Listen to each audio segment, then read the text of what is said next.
നമസ്കാരം. ലേറ്റ് എഡിഷനിലേക്ക് എല്ലാ പ്രിയപ്പെട്ട പ്രേക്ഷകർക്കും സ്വാഗതം. സംസ്ഥാനത്ത് തീവ്ര വോട്ടർ പട്ടിക പരിഷ്കരണം നാളെ മുതൽ. BLO മാർക്ക് പൂർണ്ണസമയം SIR ഡ്യൂട്ടി. ഒരു മാസം ഇതിനായി ഡ്യൂട്ടി ഓഫ് അനുവദിക്കും. നാളെ മുതൽ BLO മാർ വീടുകളിലെത്തും. ഉമേഷ് ബാലകൃഷ്ണൻ വിവരങ്ങളുമായി ചേരുകയാണ് തിരുവനന്തപുരത്ത് നിന്ന്. ഉമേഷ്, നാളെ മുതൽ നടപടികൾക്ക് തുടക്കമാകാൻ പോകുന്നു. രാഷ്ട്രീയ പാർട്ടികളുടെ എതിർപ്പൊക്കെ ഒരു ഭാഗത്തുണ്ട്. അതിനിടയിൽ തീവ്ര വോട്ടർ പട്ടിക പരിഷ്കരണവുമായി മുന്നോട്ട് നാളെ മുതൽ BLO മാർ വീടുകളിലെത്താൻ പോകുന്നു. വിവരങ്ങൾ ഉമേഷ് ബാലകൃഷ്ണൻ.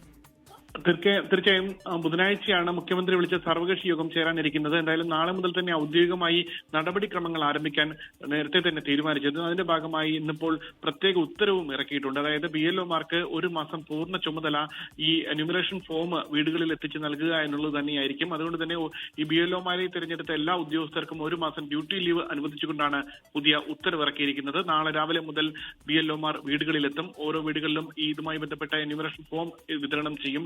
ആദ്യം വോട്ടർ പട്ടികയിൽ പേരുണ്ടോ എന്ന് നോക്കും. പേരുണ്ടെങ്കിൽ പേരുള്ളവർക്ക് ഈ ഫോം വിതരണം ചെയ്യും. അതുകൂടാതെ പേരില്ലാത്തവർക്ക് അർഹമായ രേഖകൾ ആവശ്യമെങ്കിൽ സമർപ്പിക്കേണ്ടി വരും. അതും ഇതുമായി ബന്ധപ്പെട്ട നടപടിയുടെ ഭാഗമായി തന്നെ സമർപ്പിച്ച് സ്വീകരിക്കും. എന്തായാലും സമഗ്ര വോട്ടർ പട്ടിക പരിഷ്കരണവുമായി ബന്ധപ്പെട്ട് സർക്കാരിന്റെയും പ്രതിപക്ഷ പാർട്ടികളുടെയും എതിർപ്പ് ഒരു ഭാഗത്ത് നിൽക്കുമ്പോഴും മുഖ്യ തെരഞ്ഞെടുപ്പ് ഓഫീസർ മുന്നോട്ട് പോവുകയാണ്. ശരി, ഉമേഷ് ബാലകൃഷ്ണൻ തിരുവനന്തപുരത്ത് നിന്ന് വിശദാംശങ്ങൾ പങ്കുവയ്ക്കുകയായിരുന്നു. തമിഴ്നാട് നീലഗിരി ദേവർഷോലയിൽ കാട്ടാന ഇറങ്ങി. പഞ്ചായത്ത് കോളനിയിലാണ് കാട്ടാന ഇറങ്ങിയത്. റോഡിൽ ഇറങ്ങിയ കാട്ടാന ഏറെ നേരം ഭീതി പരത്തി. ആദ്യം ദൃശ്യങ്ങളിലേക്ക്.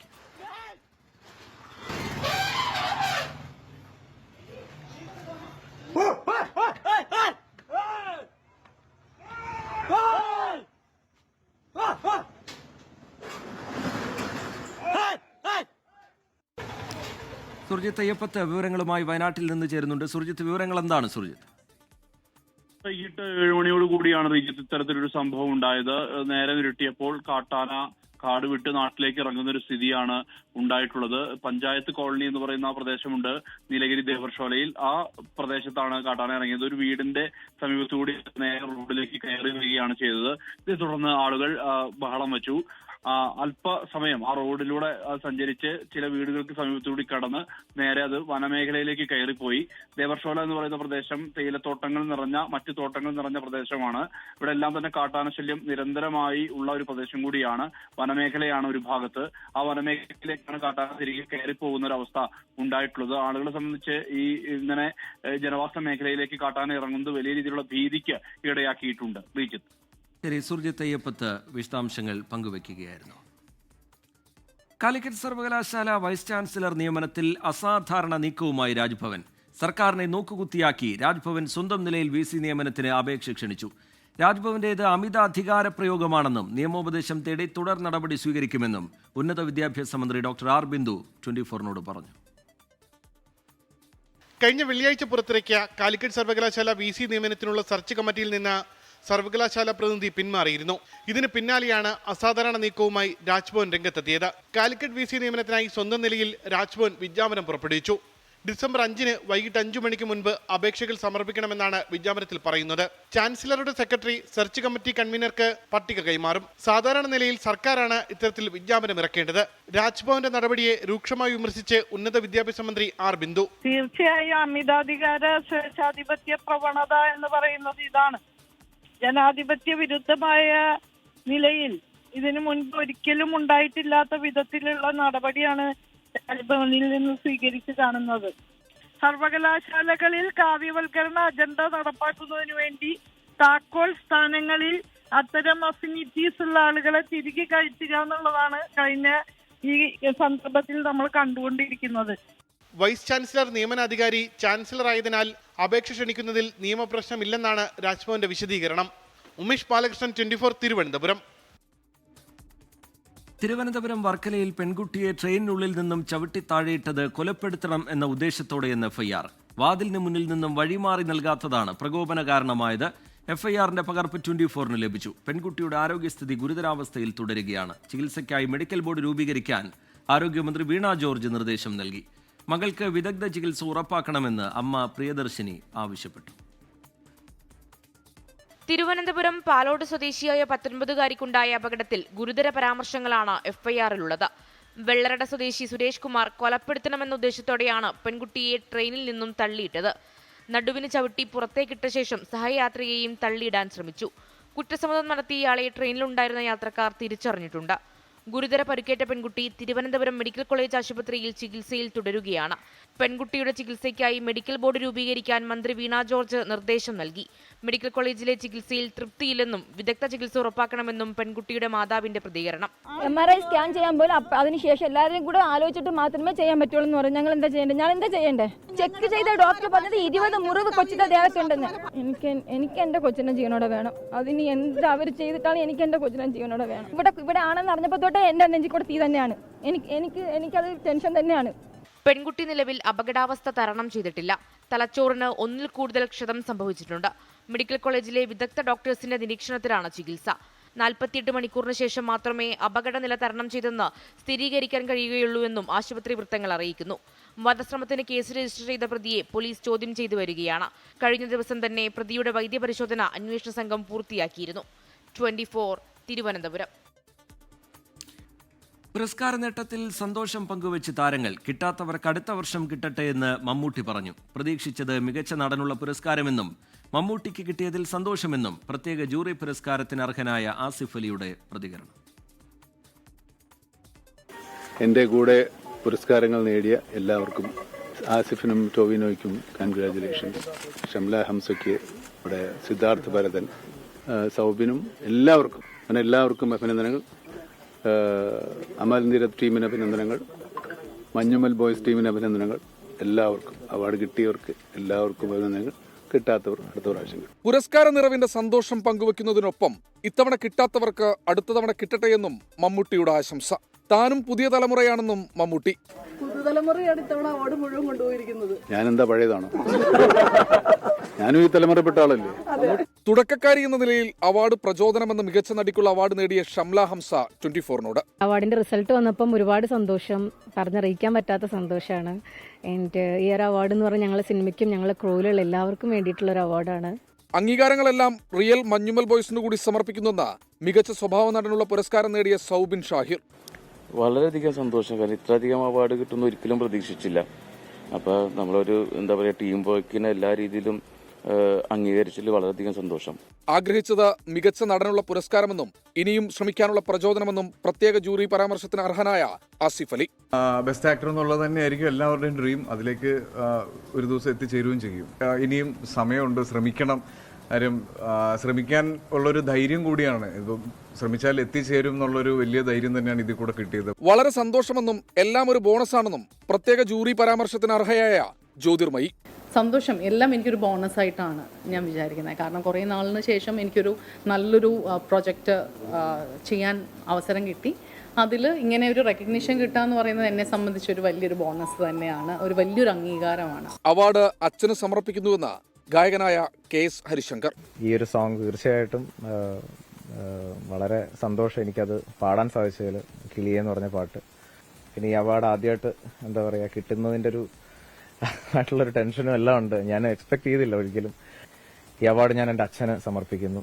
അച്ഛനുള്ള അവാർഡാണിത്. പാട്ടുപാടി സന്തോഷം പങ്കുവച്ച് ഗാനരചയിതാവിനുള്ള പുരസ്കാരം നേടിയ റാപ്പർ വേടൻ. ഇത് പ്രതീക്ഷിച്ചിരുന്നില്ല, സന്തോഷത്തിലാണ്. കണ്ട മൃഗത്തിന്റെ തോലിടാ, അഴുക്കിൽ പിറന്നവരാണടാ, അഴിമുഖങ്ങൾ നീന്തുന്ന ആളിടാ, പകല് പറന്നങ്ങ് പോയടാ, ഇരവ് നമുക്കുള്ളതാണടാ. Entertainment desk 24.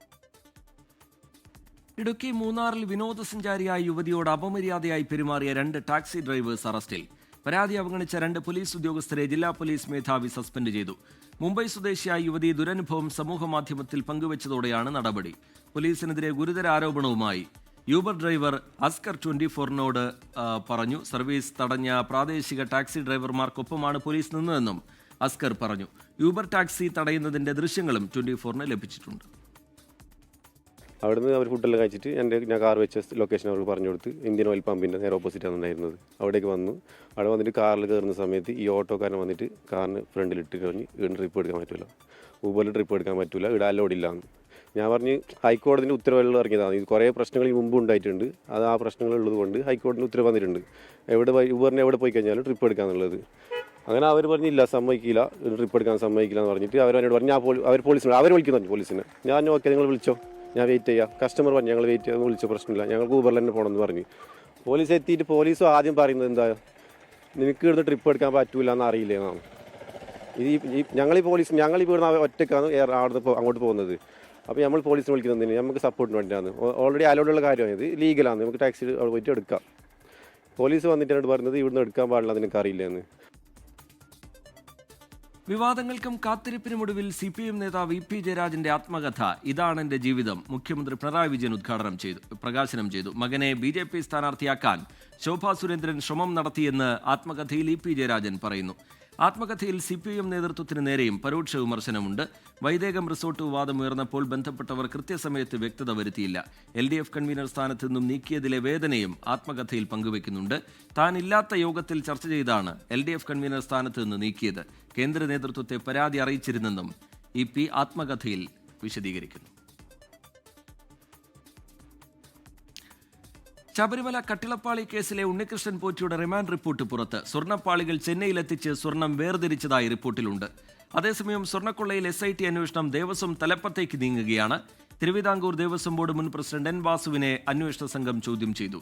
മുരാരി ബാബു നൽകിയ ജാമ്യാപേക്ഷ ഈ മാസം 6-ന് കോടതി പരിഗണിക്കും. മുൻകൂർ ജാമ്യം തേടി ദേവസ്വം ബോർഡ് മുൻ സെക്രട്ടറി S. ജയശ്രീ നൽകിയ ഹർജി ഹൈക്കോടതി തള്ളി. കട്ടിളപ്പാളി കേസിൽ ഉണ്ണികൃഷ്ണൻ പോറ്റിക്കായി റാന്നി കോടതിയിൽ SIT നൽകിയ റിമാൻഡ് റിപ്പോർട്ടാണ് പുറത്തുവന്നത്. കട്ടിളപ്പാളികളിൽ സ്വർണം പൊതിഞ്ഞിരുന്നതായി ഉണ്ണികൃഷ്ണൻ പോറ്റിക്ക് അറിയാമായിരുന്നുവെന്നും പാളികൾ ചെന്നൈയിലെത്തിച്ച് സ്വർണം വേർതിരിച്ചുവെന്നും റിമാൻഡ് റിപ്പോർട്ടിൽ പറയുന്നു. പോറ്റിക്കെതിരെ തെളിവ് ലഭിച്ചതായി പ്രത്യേക അന്വേഷണ സംഘം കോടതിയെ അറിയിച്ചു. സാക്ഷി മൊഴികളും ലഭിച്ചു. പോറ്റി മറ്റു പ്രതികളുമായി ചേർന്ന് ഗൂഢാലോചന നടത്തിയെന്നും വ്യക്തമായി. SIT അപേക്ഷ പരിഗണിച്ച് പ്രതിയെ 7 ദിവസത്തേക്ക് കസ്റ്റഡിയിൽ വിട്ടു. അന്വേഷണത്തോട് പൂർണ്ണമായും സഹകരിക്കുമെന്ന് ഉണ്ണികൃഷ്ണൻ പോറ്റി. പൂർണ്ണമായിട്ടും സഹകരിക്കും. ദേവസ്വം ബോർഡ് മുൻ പ്രസിഡന്റ് N. വാസുവിന്റെ മൊഴിയും അന്വേഷണ സംഘം രേഖപ്പെടുത്തി. ശ്രീകോവിലിന്റെ ജോലികൾ പൂർത്തിയാക്കിയ ശേഷമുള്ള സ്വർണം നിർധന പെൺകുട്ടിയുടെ വിവാഹം നടത്താൻ ഉപയോഗിക്കാൻ ആവശ്യപ്പെട്ടുള്ള പോറ്റിയുടെ ഇമെയിൽ സംബന്ധിച്ചാണ് SIT വിവരങ്ങൾ തേടിയത്. അനുമതിയല്ല, ഉപദേശം തേടിയാണ് ഇമെയിൽ വന്നത്. സന്നിധാനത്തെ സ്വർണമാണിതെന്ന് ഇമെയിൽ കിട്ടുമ്പോൾ എങ്ങനെ കരുതുമെന്നും N. വാസു മൊഴി നൽകി. അന്വേഷണം ശരിയായ രീതിയിലെന്നും ഇനി എല്ലാ കാര്യത്തിലും വിജിലൻസ് SP-യുടെ മേൽനോട്ടമുണ്ടാകുമെന്നും ദേവസ്വം പ്രസിഡന്റ് PS പ്രശാന്ത്.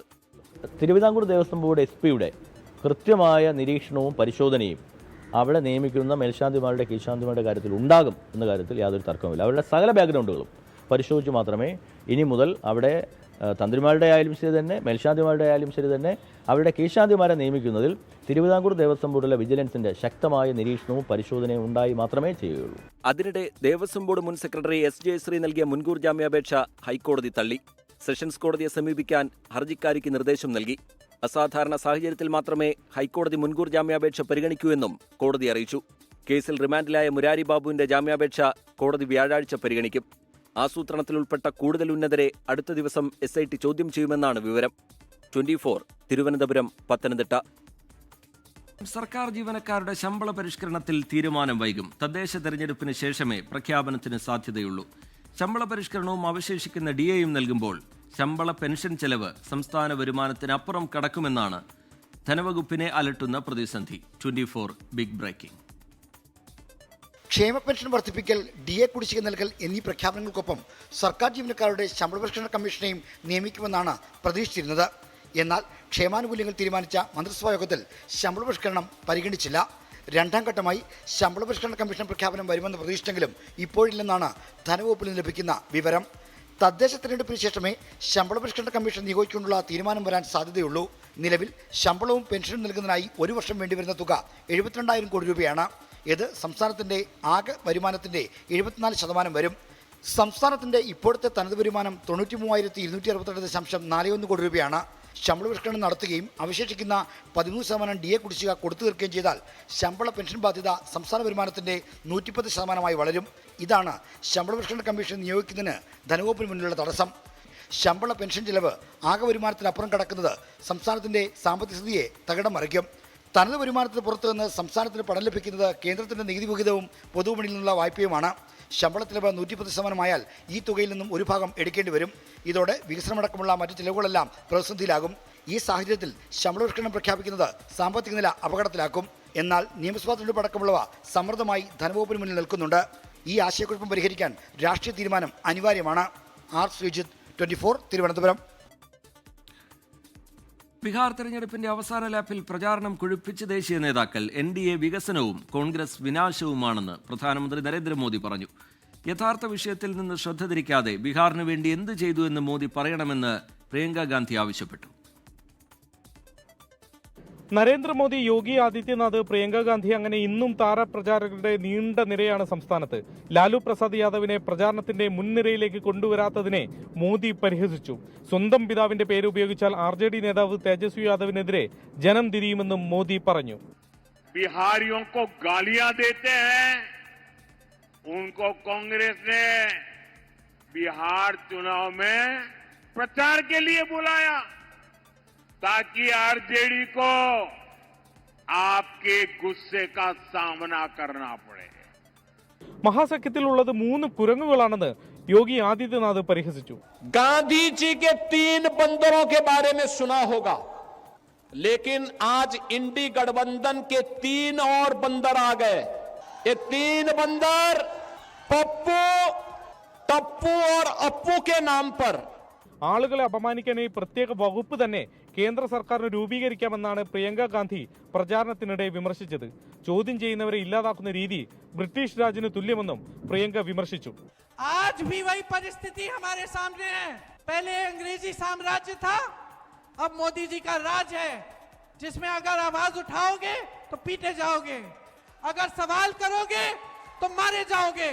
കഴിഞ്ഞ ദിവസമാണ് ബെഗുസരായിയിൽ മത്സ്യത്തൊഴിലാളികളോടൊപ്പം രാഹുൽ ഗാന്ധി കുളത്തിലിറങ്ങിയത്. അവരുടെ പ്രശ്നങ്ങൾ നേരിട്ട് അറിയാനും താൻ അവരോടൊപ്പമാണെന്ന് ബോധ്യപ്പെടുത്താനുമാണ് കുളത്തിലിറങ്ങിയതെന്ന് രാഹുൽ വിശദീകരിക്കുന്നു. എന്നാൽ ഇലക്ഷൻ സ്റ്റണ്ട് എന്ന വിമർശനമാണ് BJP ഉയർത്തുന്നത്. ബീഹാറിൽ നിന്നും ശ്രീനാഥ് ചന്ദ്രൻ, 24. നോക്കാമിനി ചില വാർത്തകൾ ചുരുക്കത്തിൽ. തദ്ദേശ തെരഞ്ഞെടുപ്പിൽ വെൽഫെയർ പാർട്ടിയുമായി സഖ്യമുറപ്പിച്ച് UDF. മലപ്പുറം മമ്പാട് പഞ്ചായത്തിലാണ് സഖ്യം. കഴിഞ്ഞ തവണ മുസ്ലിം ലീഗ് മത്സരിച്ച വാർഡാണ് വെൽഫെയർ പാർട്ടിക്ക് വിട്ടുകൊടുക്കാൻ ധാരണയായത്. ആശാ വർക്കേഴ്സിന്റെ ഓണറേറിയം വർദ്ധിപ്പിച്ച് ഉത്തരവിറങ്ങി. നവംബർ 1 മുതൽ 8000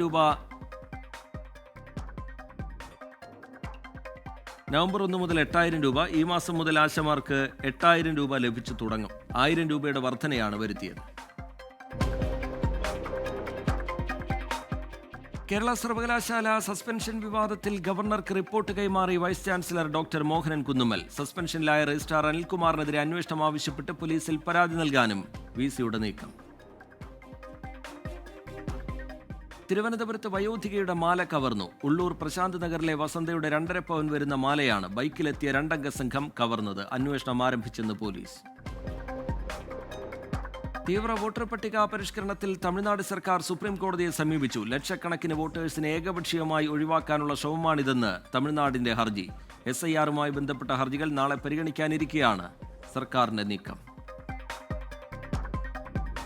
വയനാട് മീനങ്ങാടിയിൽ തേനീച്ച കുത്തി 10 പേർക്ക് പരിക്കേറ്റു. മീനങ്ങാടി അമ്പലപ്പടിയിൽ മേപ്പേരിക്കുന്ന് റോഡിലൂടെ നടന്നു പോവുകയായിരുന്ന വിദ്യാർത്ഥികൾക്കും പ്രദേശവാസികൾക്കുമാണ് കുത്തേറ്റത്. നെഹ്റു കുടുംബത്തിനെതിരെ ആഞ്ഞടിച്ച് കോൺഗ്രസ് നേതാവ് ഡോക്ടർ ശശി തരൂർ MP. കുടുംബവാഴ്ച ഇന്ത്യൻ ജനാധിപത്യത്തിന് ഭീഷണിയെന്നും കുടുംബാധിപത്യം അവസാനിപ്പിക്കാൻ നിയമപരിഷ്കരണം വേണമെന്നും ശശി തരൂർ മംഗളം ദിനപത്രത്തിൽ എഴുതിയ ലേഖനത്തിൽ പറയുന്നു. കോൺഗ്രസിനെതിരെ BJP ഉന്നയിക്കുന്ന ആരോപണം അതേപടി പകർത്തിയാണ് ശശി തരൂരിന്റെ വിമർശനം. ലേഖനത്തിൽ രാഹുൽ ഗാന്ധിയെയും പ്രിയങ്കയെയും സോണിയയെയും പരോക്ഷമായി തരൂർ വിമർശിക്കുന്നു. കുടുംബവാഴ്ച ഇന്ത്യൻ ജനാധിപത്യത്തിന് ഭീഷണിയാണെന്നും നെഹ്റു കുടുംബത്തിന്റെ രാഷ്ട്രീയ സ്വാധീനം മറ്റു പാർട്ടികളിലേക്കും പടർന്നുവെന്നും ലേഖനത്തിൽ പറയുന്നു. പരിചയത്തിനേക്കാൾ പാരമ്പര്യത്തിന് മുൻഗണന നൽകുന്ന രീതി ശരിയല്ല. ഇത് ഭരണ നേതൃത്വത്തിന്റെ നിലവാരം കുറയ്ക്കും. സ്ഥാനാർത്ഥിയുടെ യോഗ്യത കുടുംബപ്പേര് മാത്രമാകുന്നു. ആഭ്യന്തരമായ പാർട്ടി തെരഞ്ഞെടുപ്പുകൾ വേണമെന്നും യോഗ്യതയുടെ അടിസ്ഥാനത്തിൽ നേതാക്കളെ തിരഞ്ഞെടുക്കണമെന്നും തരൂർ ചൂണ്ടിക്കാട്ടുന്നു. AICC അധ്യക്ഷ തെരഞ്ഞെടുപ്പിൽ മത്സരിച്ചതും പാർട്ടി ദേശീയ നേതൃത്വം തനിക്കെതിരെ രംഗത്തെത്തിയതും തരൂർ തന്റെ വാക്കുകളിൽ പരോക്ഷമായി അടിവരയിടുന്നുണ്ട്. കുടുംബാധിപത്യം അവസാനിപ്പിക്കാൻ നിയമപരമായ പരിഷ്കരണം വേണമെന്ന ആവശ്യമാണ് തരൂർ മുന്നോട്ട് വയ്ക്കുന്നത്. കോൺഗ്രസ് ദേശീയ നേതൃത്വവുമായി അകന്നു നിൽക്കുന്ന തരൂർ ഇതാദ്യമായിട്ടല്ല വിമർശനങ്ങൾ ഉന്നയിക്കുന്നത്. തൽക്കാലം തരൂരിന്റെ വിമർശനങ്ങൾക്ക് ചെവി കൊടുക്കേണ്ടതില്ലെന്നാണ് സംസ്ഥാന ദേശീയ നേതൃത്വങ്ങളുടെ നിലപാട്. 24 തിരുവനന്തപുരം. ഈ റിപ്പോർട്ടോടെ ലേറ്റ് എഡിഷന്റെ സമയം പൂർത്തിയാവുകയാണ്. നമസ്കാരം. ലോകത്തെവിടെയായാലും ഏത് സമയത്തും 24 വാർത്തകളും ഓഗ്മെന്റഡ് റിയാലിറ്റി പാക്കേജുകളും എക്സ്പ്ലെയിനറുകളും വിശദമായി കാണാൻ ഞങ്ങളുടെ YouTube ചാനൽ നിങ്ങൾക്ക് സബ്സ്ക്രൈബ് ചെയ്യാം.